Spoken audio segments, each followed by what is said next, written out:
आवाज और ड्राइव में आपका फिर से स्वागत है। क्लासिक सेगमेंट में क्लासिक लेजेंड कंपनी नई जावा 42 FJ लॉन्च कर दी है। क्या खासियत है, क्या फीचर्स हैं और पहले के मुकाबले जो जावा 42 थी उसके मुकाबले इसमें क्या नया है, ये जानने के लिए देखिए इसका फर्स्ट रिव्यू मेरे साथ।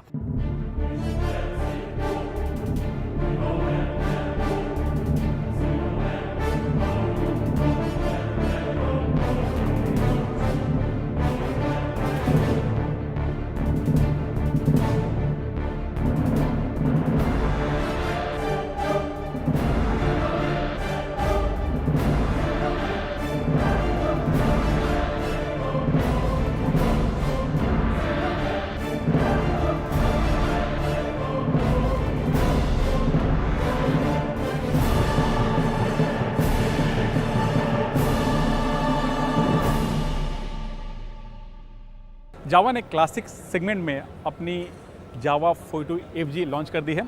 जी हाँ, ये है आपका 42 FJ। और मैं बताऊं, इससे पहले 42 सीरीज में पहले से ये बाइक थी जावा 42 और इसकी कीमत थी 1,72,000 रुपया। इसके साथ ही जो मेरे पीछे खड़ी है जावा 42 बॉबर, ये बाइक थी। लेकिन अब 42 फैमिली में जावा के पास एक तीसरी बाइक है, नाम है जावा 42 FJ, जो काफ़ी नई है। नई का मतलब है चाहे वो आर्ट वर्क हो, डिज़ाइन हो, चाहे इंजन हो, चाहे इसकी परफॉर्मेंस हो। सबसे पहले बताएं, जो इसका लुक है पूरी तरह से क्लासिक रखा गया है। चाहे वो हेडलैम्प हो, फ्यूल टैंक का डिज़ाइन हो या फिर सीट हो, सब कुछ क्लासिक जो डिज़ाइन है लैंग्वेज उसी पर ही इसको डिज़ाइन किया गया है। और यही क्लासिक लेजेंड की खूबसूरती भी है। और इसी वजह से क्लासिक लेजेंड की जितनी भी बाइक्स हैं सब कुछ क्लासिक थीम पर ही डिज़ाइन किया हुआ मिलेगा, लेकिन मॉडर्न टेक्नोलॉजी के साथ।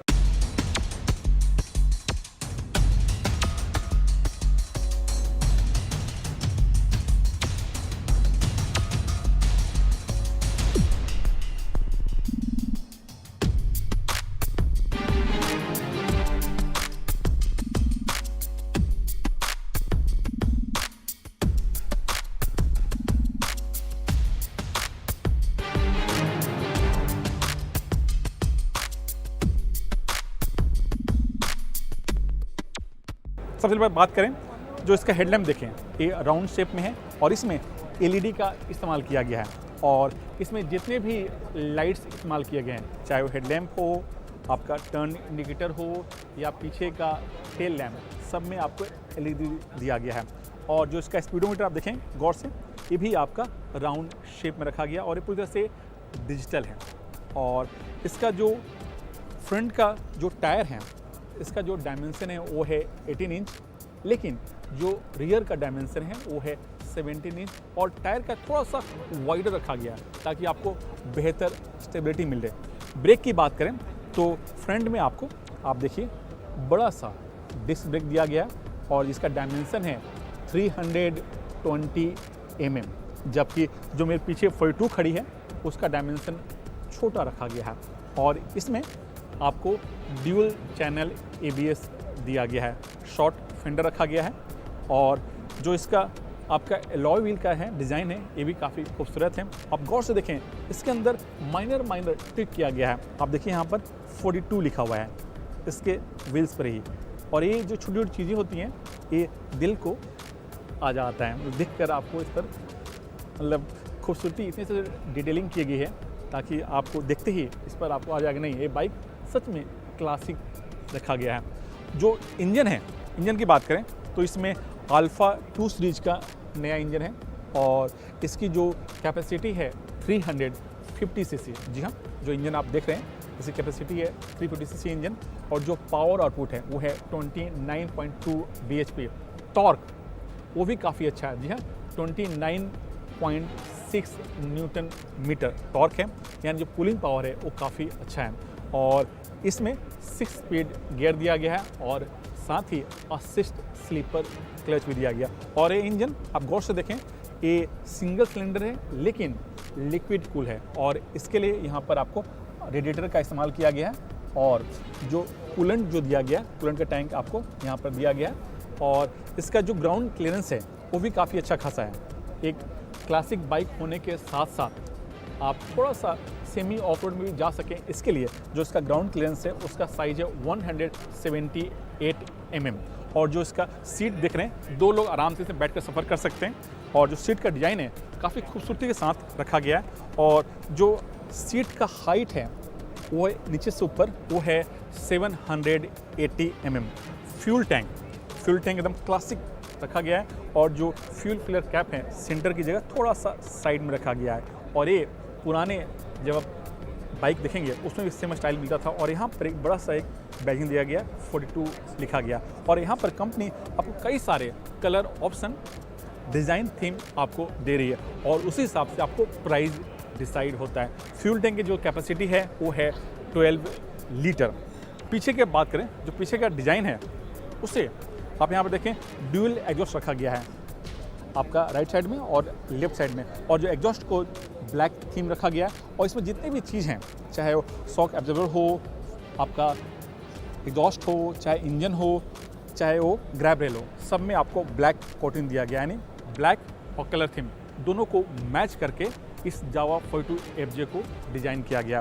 पीछे का जो टेल का डिज़ाइन है उसे भी क्लासिक फेंडर स्टाइल में है।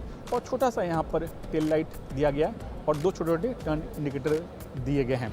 साथ ही जो मैं बताऊँ, जो इसका स्पीडोमीटर है वो राउंड शेप में है। और जो आप देखें इसके स्विच नॉब्स काफ़ी खूबसूरती के साथ यहाँ पर बनाया गया है।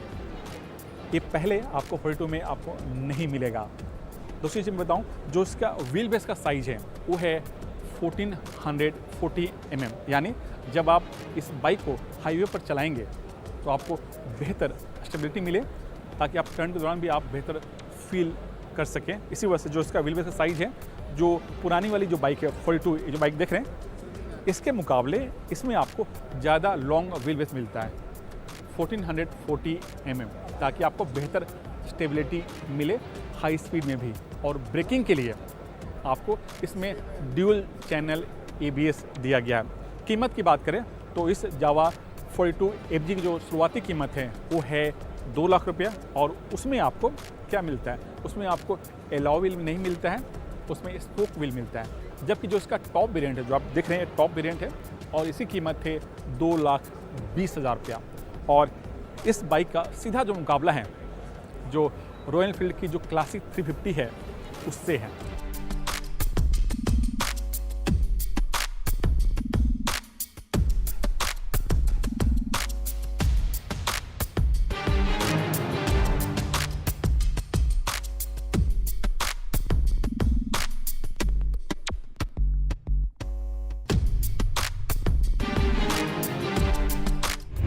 टायर रोटेशन के साथ साथ व्हील का अलाइनमेंट करवाना क्यों जरूरी है, ये जानने के लिए देखिए हमारा खास segment tip of the week, और उसमें जानिए कि इस व्हील अलाइनमेंट करवाने से क्या फायदे हैं, क्या नुकसान है।